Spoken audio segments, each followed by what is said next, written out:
I just wish you got here like maybe at 5. At the police station. We don't have any beds. We're completely full. Abby, underage. Run away. No, I had to turn away a mother and her 2 kids. Her boyfriend is threatening to kill them all. I don't have anything.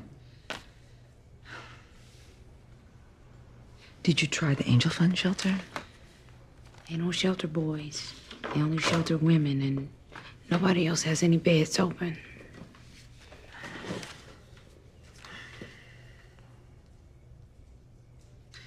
Bring him back in the morning, and I'll see what we have. I mean, we'll try and get him in.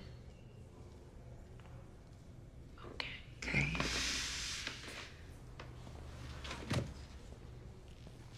Okay. Come on. You say slavery and people think you're hysterical? Well, we are not. In North Carolina alone, 39% of the state's 150,000 farm workers report being illegally trafficked or otherwise abused. Okay, so that is physical abuse, sexual abuse, death threats, and wage theft. And there's always, the possibility of, exposure to farm chemicals, toxins, pesticides. There's all that on one side, and on the other side, there is an agricultural business that brings in over $200 billion into the U.S. economy. So, guess which side has the edge? Okay, when you're dealing with workers in sex trafficking, in manual labor, in any area where there is a possibility of abuse, it's all about seeing the signs. Nice to see you. I'll see you guys next week. Thanks for coming. Good talk. Yeah, if there's a good way to talk about exploitation.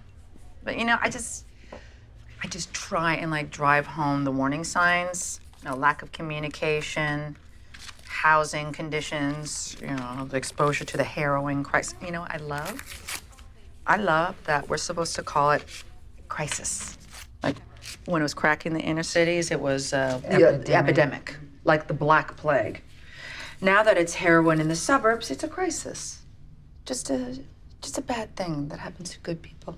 Gosh, Abby, I thought I was having a tough day.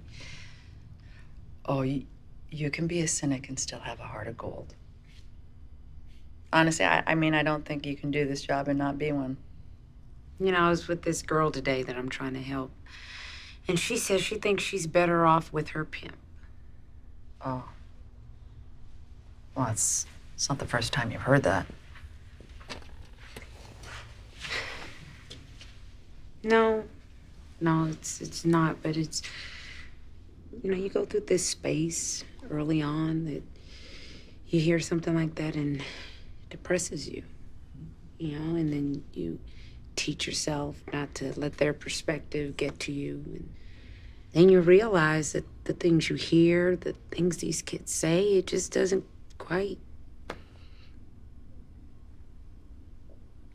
just doesn't bring the pain the way it used to. You feel like you're burning out? Abby, I feel like